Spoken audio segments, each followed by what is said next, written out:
Welcome to public TV news బులెటిన్ల ముందుగా headlines. Kuravi రైతు నిరాహార దీక్ష శిబిరం నుంచి మహబూబాబాద్ జిల్లా కలెక్టర్కు పాదయాత్ర. రాజకీయ పార్టీల ప్రతినిధుల సమక్షంలో ఈవీఎం వేర్ హౌస్ను పరిశీలించిన జిల్లా కలెక్టర్ పి రంజిత్ బాషా. బొల్లారం రాష్ట్రపతి నిలయంలో రాష్ట్రపతి ద్రౌపది ముర్ముతో ప్రత్యేకంగా భేటీ అయిన ఎస్టీ ఎమ్మెల్యేలు ఎమ్మెల్సీలు.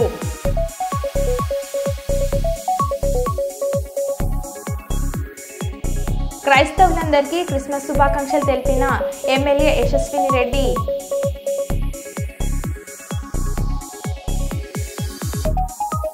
విద్యతోనే ఉజ్వల భవిష్యత్తు భాష్యం పాఠశాల ప్రిన్సిపల్ శ్రావణ్ కుమార్.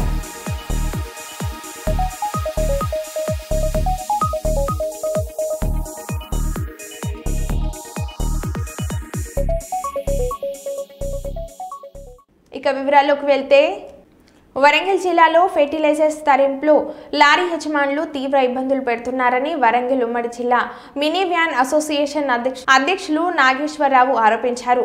వరంగల్ నగరంలోని ఓసిటీ మైదానంలో వరంగల్ ఉమ్మడి జిల్లా మినీ వ్యాన్ ఓనర్స్ అసోసియేషన్ ఆధ్వర్యంలో లారీ యజమానుల తీర్పు నిరసనగా ఆందోళన నిర్వహించారు.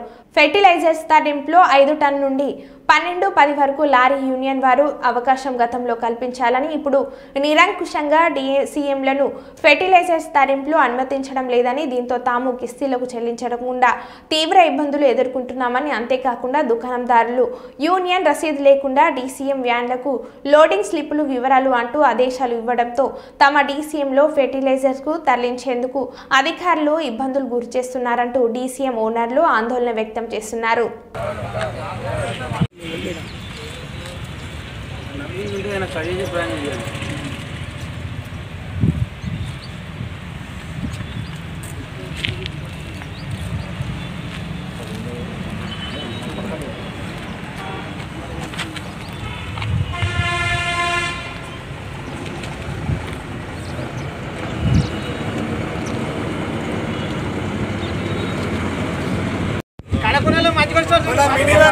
వారికి తెలియజేయమనగా ఈరోజు మన మీడియా వారు రావడం మనకి సంతోషకరమైన విషయం. మన బాధలనేటి వీళ్ళందరూ మన ప్రపంచానికి ఈ వరంగల్ మినీ వ్యాన్ అసోసియేషన్ అధ్యక్షతన జరిగిన సమావేశం వర్ధిల్లాలి. జిందాబాద్ జిందాబాద్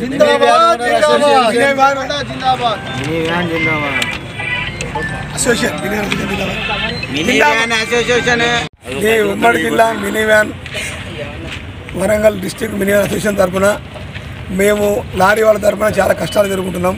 ఈ పట్లేరు యూనియన్ గురించి మేము పట్లేరు వాళ్లకు మాకు డిఓలు ఇవ్వమని ఇంతకుముందు గత 30 సంవత్సరాల నుంచి మేము ఆల్రెడీ పట్లేరు కొడుతున్నాము. 30 సంవత్సరాల నుంచి కొడుతుండగా ఈ మధ్యలో వాళ్ళ యూనియన్ వాళ్ళు మమ్మల్ని ఒత్తిడికి గురి చేసిన తర్వాత ఈ వాళ్ళు మాకు కొట్టుకోనికపోతే కొండ సూర్యక మేడం గారి దగ్గర వెళ్ళడం జరిగింది. మేడం గారు నవీన్ అన్నని మాకు ప్రమోట్ చేసి మా అందరికీ సహకరించి మా యూనియన్ కొట్టుకోగలరని మాకు లారీ తరఫున మాకు సహకరించినారు. ఈ గత 6 నెలల నుంచి కొడుతున్నాము. ఈ మధ్యన మళ్ళీ ఈ 2 రోజుల నుంచి వెళ్ళి మమ్మల్ని కొట్టలేకుండా మా బండ్లన్నీ అడ్డ మీద అన్నీ ఆగుదు. ప్రతి ఓనరు తినడానికి కూడా పరిస్థితి బాగాలేక ఫైనాన్స్ కట్టలేక ఓనర్లందరూ చాలా నష్టపోతున్నాం. ఈ బట్లేరు అనేది మేము 30 సంవత్సరాల నుంచి మేము కూడా కొట్టినామండి ఆల్రెడీ. అయితే ఏంటంటే అధికారికంగా లారీ వాళ్ళు మమ్మల్ని బెదిరించుకుంటూ మేము యూనియన్ చిన్నగా ఉందని, వాళ్ళ యూనియన్ పెద్దదని, మేము ప్రతి ఊరికి మేము వెళ్తున్నామని మమ్మల్ని వెళ్ళనీయకుండా మమ్మల్ని చాలా కష్టపడుతుంటే మేము ఈరోజు వెళ్ళి ప్రతి బట్లేరు వాళ్ళకి 10 నుంచి 12 టన్నులు వేస్తామని మేము వాళ్ళకి లెటర్లు ఇవ్వబడినవి. ఈ లెటర్లు వాళ్ళని చూసి మీడియా వాళ్ళు మాకు సహకరించగలరని మా యొక్క మనవి. సైంపు నాగేశ్వరరావు, డీసీఎం యూనియన్ అధ్యక్షుడు. వైఎస్ఆర్ కాంగ్రెస్ పార్టీ అధినేత ఆంధ్రప్రదేశ్ మాజీ ముఖ్యమంత్రి వైఎస్ జగన్మోహన్ రెడ్డి పుట్టినరోజు సందర్భంగా ఘనంగా జన్మదిన వేడుకలు జరిగాయి. ఈరోజు కర్నూలు నగరంలోని 40వ వార్డు నందు మాజీ ముఖ్యమంత్రి వైఎస్ జగన్మోహన్ రెడ్డి పుట్టినరోజు సందర్భంగా స్థానిక కార్పొరేటర్ విక్రమ్ సింహారెడ్డి ఆధ్వర్యంలో శానిటేషన్ వర్కర్లకు దుస్తులు పంపిణీ కార్యక్రమాన్ని చేపట్టారు. ఈ కార్యక్రమానికి ముఖ్య అతిథిగా హాజరైన నంద్యాల జిల్లా అధ్యక్షులు మరియు పానీయ మాజీ ఎమ్మెల్యే శ్రీ కాటసాని రాంభూపాల్ రెడ్డి శానిటేషన్ వర్కర్లకు చీరలు పంపిణీ చేశారు. ఈ కార్యక్రమంలో కార్పొరేటర్లు, వైఎస్ఆర్సీపీ అనుబంధ విభాగాల జిల్లా అధ్యక్షులు మరియు కార్యకర్తలు పాల్గొన్నారు.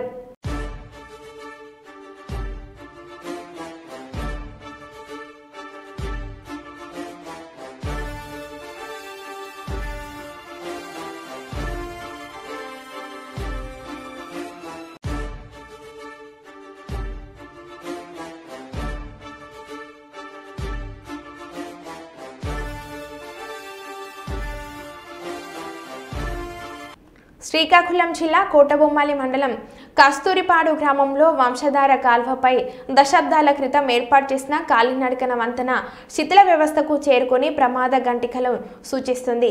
ద్విచక్ర వాహన చోదకులు ప్రాణాలు గుప్పెట్లో పెట్టుకొని ఈ వంతెనపై ప్రయాణించాల్సి వస్తుంది. ఈ వంతెన కూలినట్లయితే అక్కయ్య వలస, నీలంపేట, కొండంపేట తదితర గ్రామాలకు ఈ గ్రామం నుండి రాకపోకలు నిలిచిపోతాయని స్థానికులు చర్చించుకుంటున్నారు.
అమరావతిలో పుష్ప సినిమా తరహాలో అల్లూరి జిల్లా కోలుగొండలో 450 కేజీల గంజాయి పట్టివేత. వ్యాన్పై కప్పులో టర్పన్లలో గుట్టుగా గంజాయి ప్యాక్ చేసిన స్మగ్లర్లు.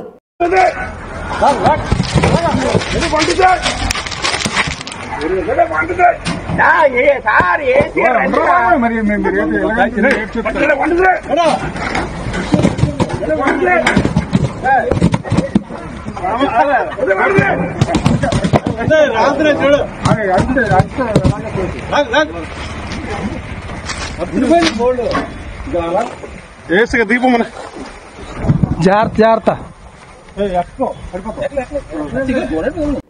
ఈ నెల 17వ తేదీన వరంగల్ నగర పరిధి ఎస్ఆర్ఆర్ తోటలో జరిగిన హత్యకు కారకులైన 3 వ్యక్తులను అరెస్ట్ చేసి రిమాండ్కు తరలించినట్లు వరంగల్ ఏసీపీ నందిరాం నాయక్ తెలిపారు. మీల్స్ కాలనీ పోలీస్ స్టేషన్లో ఏర్పాటు చేసిన విలేకరుల సమావేశంలో ఏసీపీ నందిరాం నాయక్, సీఏ వెంకటరత్నం, ఎస్ఐలు సురేష్, శ్రీకాంత్, ఇతర సిబ్బంది పాల్గొన్నారు. ఈ సందర్భంగా ఏసీపీ నందిరాం నాయక్ మాట్లాడుతూ ఈ నెల 2వ వారంలో ఎస్ఆర్ఆర్ తోటలో జరిగిన హత్యకు సంబంధించిన 3 వ్యక్తులు బానోత్ నాగేష్, అజ్మీరా అశోక్, తేజావత్ శ్రీనులను సీఏ వెంకటరత్నం ఆధ్వర్యంలో దర్యాప్తు చేపట్టి నేరస్తులను అరెస్ట్ చేసి రిమాండ్కు పంపడం జరిగిందని అన్నారు.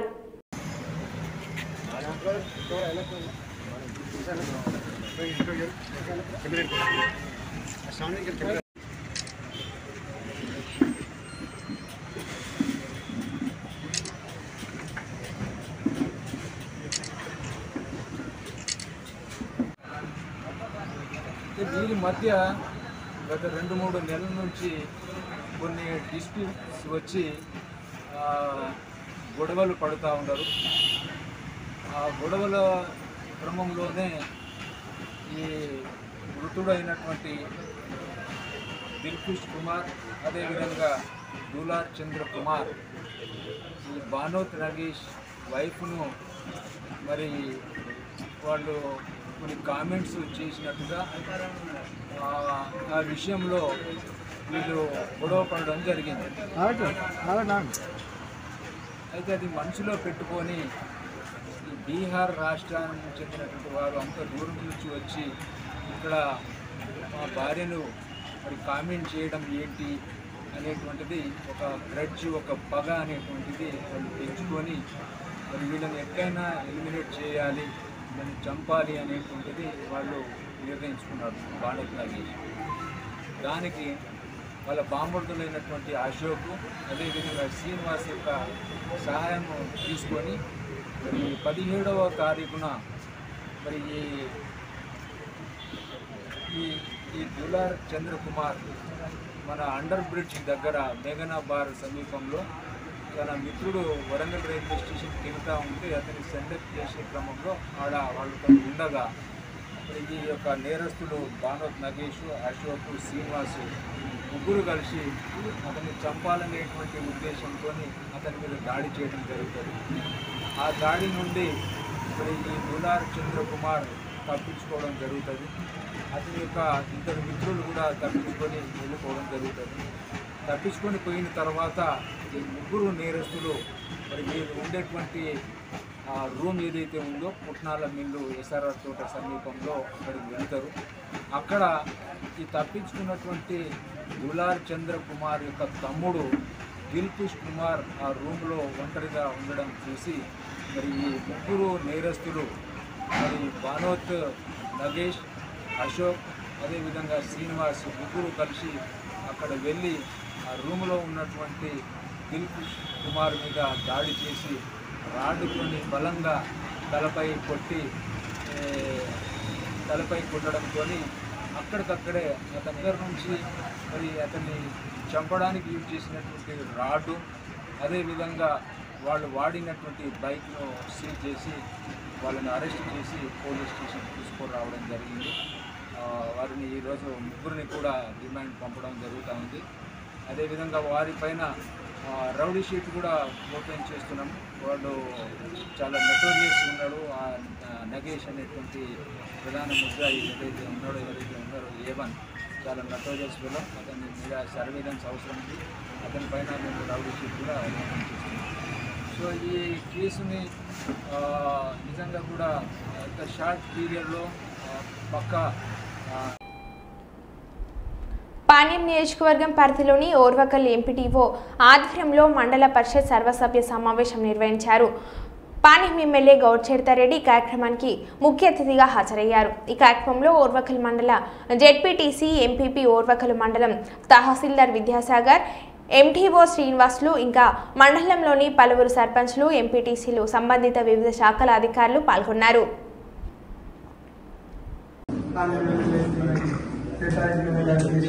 స్వాగతం.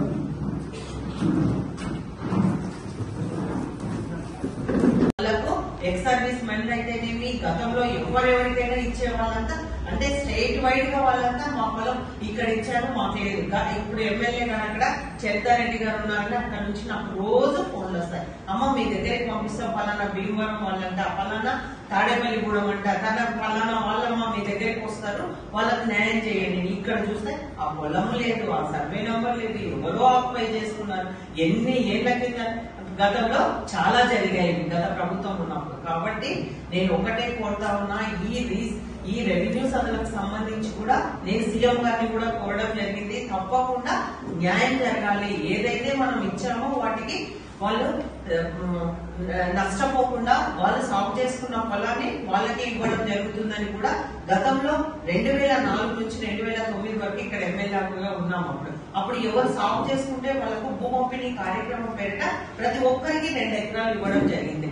కానీ అది కొంతమందికి ఇప్పటికీ ఇంకా పట్టం కాలేదు. దానిపైన చాలా అంటే వేరే సర్వే నెంబర్ లో వేరే వాళ్ళు మేము ఇచ్చిన దాన్ని కూడా క్యాన్సిల్ చేసేసి వాళ్ళు ఆన్లైన్ లెక్కించుకోవడం జరుగుతుంది. కాల్వా విలేజ్ లో అదే చాలా విపరీతంగా ఉన్నాయి. పాపం వాళ్ళైతే మంచి ఆ పొలం మనం సాగులోకి తెచ్చుకోవాలంటే అది మనకి పంటకు ఆమోదయోగ్యం కాని పొలం అది. అటువంటి పొలాన్ని వాళ్ళు రాళ్ళు వేసుకొని చెట్లు కొట్టేసుకొని మంచి మట్టి తోలుకొని ఆ పొలాన్ని సాగులోకి తెచ్చుకొని ఈ రోజు మామిడి చెట్లు అయితేనేమి పంటకు వచ్చే పరిస్థితి ఏ పంట వేసినా కానీ అటువంటిది వాళ్ళకి ఆన్లైన్ లో లేదు. ఎంత దారుణంగా ఉందంటే ఆ ఊరి పరిస్థితి కూడా. కాబట్టి వీటన్నింటి సమస్యలు పరిష్కారం చేయడానికే ఈ ప్రభుత్వం ముందుకుంది. తప్పకుండా 45 రోజులు కాకపోయినా ఇంకా ఒక నెల ఎక్కువ టైం తీసుకొని అయినా కానీ ఆ సమస్యల పరిష్కారం వైపు చూస్తామని కూడా ఈ సందర్భంగా తెలియజేస్తా ఉన్నా. అంతేకాకుండా మనకు డ్రింకింగ్ ఈ ప్రభుత్వం వచ్చిన తర్వాత మీకు అప్పుడే మార్పు కనిపిస్తా ఉంది. గతంలో ఎట్లా ఉంది, ఈ ప్రభుత్వం వచ్చిన తర్వాత ఎలా పనిచేస్తా ఉంది అనేది కూడా మీరందరూ గమనిస్తా ఉన్నారు. ముఖ్యంగా ఇప్పుడు చూడండి, రెవెన్యూ సదస్సులు మనకి గతంలో రీసర్వేతో ఒక రెవెన్యూ సదస్సులు మొదటి విడత జరిగినాయి. మళ్ళీ ఇప్పుడు రెండో విడతలో కూడా రెవెన్యూ సదస్సులు జరుగుతా ఉన్నాయి. ఎస్పెషల్లీ మన పార్లమెంట్ నియోజకవర్గంలో ఓర్వకల్లు కల్లూరులోనే ఎక్కువ సమస్యలు అధికారుల దృష్టికి రావడం జరుగుతాయి. ప్రభుత్వ భూములు అయితేనేమి అన్ని అన్యాక్రాంతం అయిపోయినాయి. ఎంతో మంది మా భూములు మా పేరిట లేవు, ఆన్లైన్ లో లేవని కొందరు, మాది ఆక్పై చేసినామని కొంతమంది పట్టాదారు పాస్ పుస్తకం ఇవ్వలేదని ఇలా విపరీతమైన సమస్యలు వస్తా ఉన్నాయి. కాబట్టి వీటిని మన ప్రభుత్వం ఈ నెల 6వ తేదీ నుంచి వచ్చే నెల 8వ తేదీ వరకు ఈ రెవెన్యూ సదస్సులు ఏర్పాటు చేసుకోవాలని ఆదేశించడం జరిగింది. ప్రతి గ్రామంలో ఈ రెవెన్యూ సదస్సులు ఉదయం నుంచి జరుగుతా ఉన్నాయి. కాబట్టి ఇప్పటికి కూడా ఈ మండలంలో కూడా హైయెస్ట్ నన్నూరు, తర్వాత కాల్వ విలేజ్ లో రావడం జరిగిందని ఇందాక మనకు తహసీల్దార్ కూడా చెప్పడం జరిగింది. కాబట్టి ఎందుకంటే ఈ ఓర్వకల్లు గతంలో వర్షాభావం పైన ఆధారపడి జీవనం కొనసాగేది. అలా కాకుండా ఈ ఓర్వకల్లో గతంలో నారా చంద్రబాబు నాయుడు గారు ముఖ్యమంత్రిగా ఉన్నప్పుడే ఇండస్ట్రియల్ హబ్ చేయడం వల్ల ఇక్కడ ప్రతి ఎకరం ఈ రోజు కోట్లలో వలుగుతా ఉంది. కాబట్టి ఏది స్థలం దొరికితే ఏది ఆక్యుపై చేసుకున్నామని గతంలో చాలా జరిగిపోయాయి. ఎంతో మంది ఇది ఇక్కడే కాదు, నేను ఎందుకు చెప్తా ఉన్నానంటే ఈ ఇష్యూ ప్రతి ఒక్కరు అక్కడ లోకేష్ బాబు దగ్గర ప్రతి రోజు 6 గంటల నుంచి 8 గంటల వరకు ప్రజా దర్బార్ జరుగుతుంది. ఒక సంక్షేమం చూడండి, గతంలో ఏనాడైనా ఒక పరిశ్రమల గురించి పట్టించుకునే నాదుడు ఉన్నాడా? ఈ రోజు ఈ ప్రభుత్వం వచ్చిన తర్వాతనే మన ఓర్వకల్కి ఇన్ని వచ్చినాయంటే రాష్ట్ర వ్యాప్తంగా ఎన్ని పరిశ్రమలు వస్తా ఉన్నాయో మీరే ఆలోచించుకోండి. గతంలో కూడా మీకు మనకి ఇక్కడనే సెంట్రల్ గవర్నమెంట్ ఓర్వకల్ని కారిడార్ గా ప్రకటించి మనకు 2,800 కోట్లు కూడా ప్రకటించడం జరిగింది. మళ్ళీ ఇప్పుడు వస్తా ఉన్నాయి. కాబట్టి గతంలో ఎలా ఉంది ఇప్పుడు ఎలా ఉంది అనేది ఒక్కసారి మీరు బేరేజ్ చేసుకోండి. అంతేకాకుండా మనము ఎన్ఆర్జీఎస్ వర్క్లకు కూడా ఇప్పుడే 3.5 కోట్లు శాంక్షన్ చేశారు ఈ 6 నెలల్లోనే. ప్రతి ఒక్క గతంలో బిల్లులు పడక ఎంత అల్లాడిపోయారు, ఇప్పుడు మీరు వర్క్ చేసిన వారం కల్లా మీ బిల్లులు మీకు వచ్చేస్తా ఉన్నాయి. మొత్తం అన్ని బిల్లులు ఇవ్వడం జరుగుతుంది. ఇల్లు కూడా ఎవరైతే ఇల్లు కట్టుకుంటామంటున్నారో మీ స్థలాలుంటే ఇల్లు కూడా శాంక్షన్ చేయడం జరుగుతుంది. అది కూడా గతంలో 1,80,000, ఇప్పుడు 2.5 లక్షతో ఇవి కూడా ఇవ్వడం జరుగుతుంది. టాయిలెట్స్ మీరు ఎంత కట్టుకుంటే అంత 15,000 ఒక్కొక్క ఇంటికి ఒక్కొక్క టాయిలెట్ ఖచ్చితంగా మనకి ఇవి టాయిలెట్స్ కూడా శాంక్షన్ చేయడం జరుగుతుంది. ఇందాక ఆమె లొద్దిపల్ల ఎంపీటీసీ గారు కమ్యూనిటీ టాయిలెట్స్ కావాలని కోరడం జరిగింది. కానీ గతంలో సుప్రీంకోర్టే వీటిని రద్దు చేసింది. ఇవి ఆరోగ్యానికి హానికరము, ఇవి ఉండకూడదని. మనకు పాతకాలం నుంచి ప్రతి పల్లెలో ఉన్నాయి, అందరం చూసినట్లే. కానీ దాన్ని పూర్తిగా పడగొట్టి ఒకే చోట ఎవరి ఇళ్ళకి స్థలం ఉంటే ప్రతి ఒక్కరికి ఒక టాయిలెట్స్ శాంక్షన్ చేయడం జరిగింది. ఇంకా అలాగనే కాకుండా బొల్లహరం రాష్ట్రపతి నిలయంలో రాష్ట్రపతి ద్రౌపది ముర్ముతో ప్రత్యేకంగా భేటీ అయిన ఎస్టీ ఎమ్మెల్యేలు, ఎమ్మెల్సీ పార్టీలకు అతీతంగా మంత్రి సీతక్క ఆధ్వర్యంలో రాష్ట్రపతితో సమావేశం. గిరిజన ఆదివాసీ ప్రజల అభివృద్ధిపై రాష్ట్రపతితో 15 నిమిషాల పాటు చర్చ.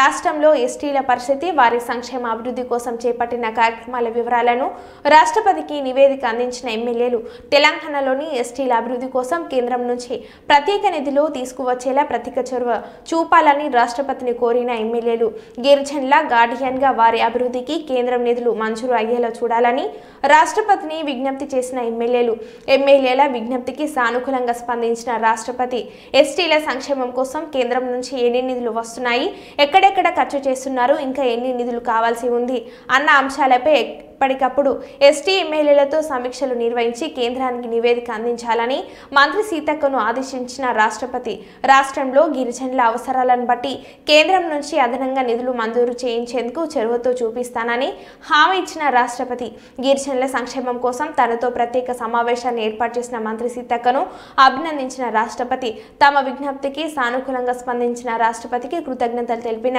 ఎస్టీ ప్రజాప్రతినిధులు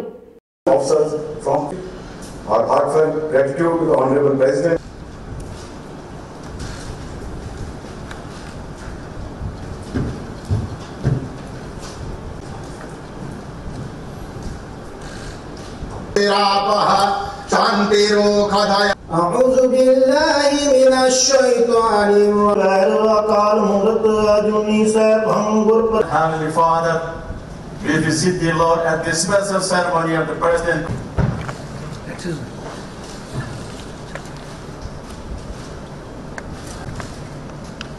We are now services for making a mark in different domains, realizing the vision of Atmanirbhar Bharat. In the end, I wish you a very bright future. Thank you. Jai Hind, Jai Bharat.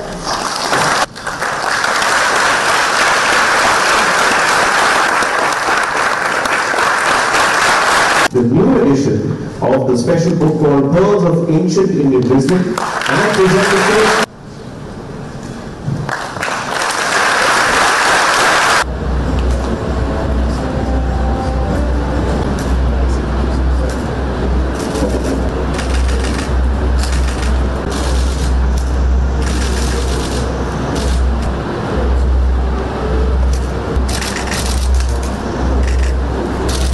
Ready, sir?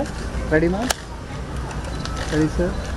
Kisan Parivar CEO doctor Vivek వివిధ సంఘాల రాజకీయ పక్షాల నాయకులతో కలిసి మహబాద్లోని Vivekananda centre నుంచి అంబేద్కర్ విగ్రహం వరకు నిరసన ర్యాలీ నిర్వహించి అంబేద్కర్ విగ్రహానికి నివాళులను అర్పించారు.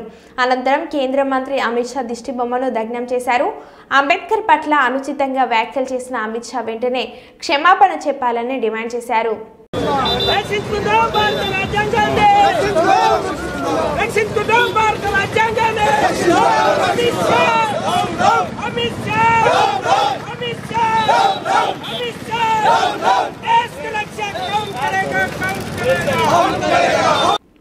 అంబేద్కర్ పట్ల అమిత్ షా వ్యాఖ్యలకు నిరసనగా మహబాద్లో నిరసన ర్యాలీలో పాల్గొన్న కిసాన్ పరివార్ CEO డాక్టర్ వివేక్ పలు సంఘాల నాయకులు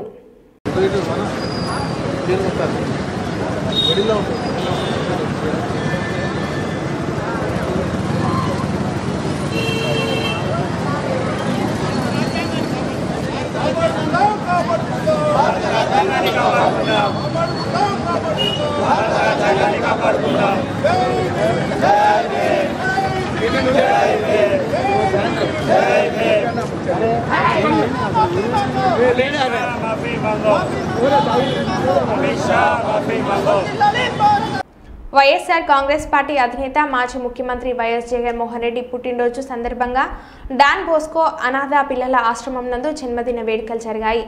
వైఎస్ఆర్ కాంగ్రెస్ పార్టీ అధినేత వైఎస్ జగన్మోహన్ రెడ్డి పుట్టినరోజు సందర్భంగా డాన్ బోస్కో అనాథ పిల్లల ఆశ్రమం నందు అక్షశ్రీ ఫౌండేషన్ హెల్పింగ్ హ్యాండ్స్ వారి ఆధ్వర్యంలో జగన్మోహన్ రెడ్డి జన్మదిన వేడుకలు అనాథ పిల్లలకు అన్నదాన కార్యక్రమాన్ని నిర్వహించారు. ఈ కార్యక్రమానికి ముఖ్య అతిథిగా నంద్యాల జిల్లా అధ్యక్షులు మరియు పాణ్య మాజీ ఎమ్మెల్యే శ్రీ కాటసాని రాంభూపాల్ రెడ్డి పాల్గొని అనాథ పిల్లలకు అన్నదాన కార్యక్రమాన్ని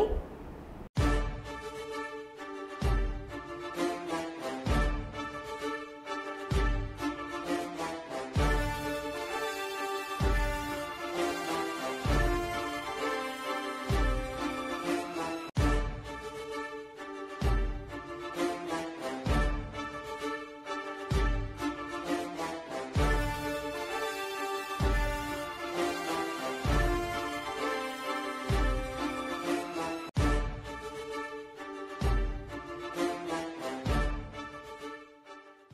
ఆంధ్రనీవా కాల్వలు ఆధునీకరణ చేపట్టాలని జలసాధన సమితి అనంతపురం జిల్లా అధ్యక్షుడు రామ్ కుమార్ ప్రభుత్వాన్ని డిమాండ్ చేశారు. అనంతపురంలోని ఆంధ్రనీవా కార్యాలయం ముందు రైతులతో కలిసి శుక్రవారం ధర్నా నిర్వహించారు. ఆయన మాట్లాడుతూ ఎన్డీఏ ప్రభుత్వం నూతనంగా విడుదల చేసిన జీవో 404, 405 వెంటనే రద్దు చేయాలని డిమాండ్ చేశారు. ప్రభుత్వం తెచ్చిన జీవోల వల్ల రైతులకు తీవ్ర అన్యాయం జరుగుతుందని ఆవేదన వ్యక్తం చేశారు. కాలువను 10,000 క్యూసెక్కులకు వెంటనే ఆంధ్రనీవా కాలువను 10,000 క్యూసెక్కులకు వెంటనే ఆంధ్రనీవా కాలువను 10,000 క్యూసెక్కులకు వెంటనే 404, 405 జీవోను వెంటనే 404, 405 జీవోను వెంటనే. మరో బులెటిన్లో మళ్ళీ కలుద్దాం. Stay tune.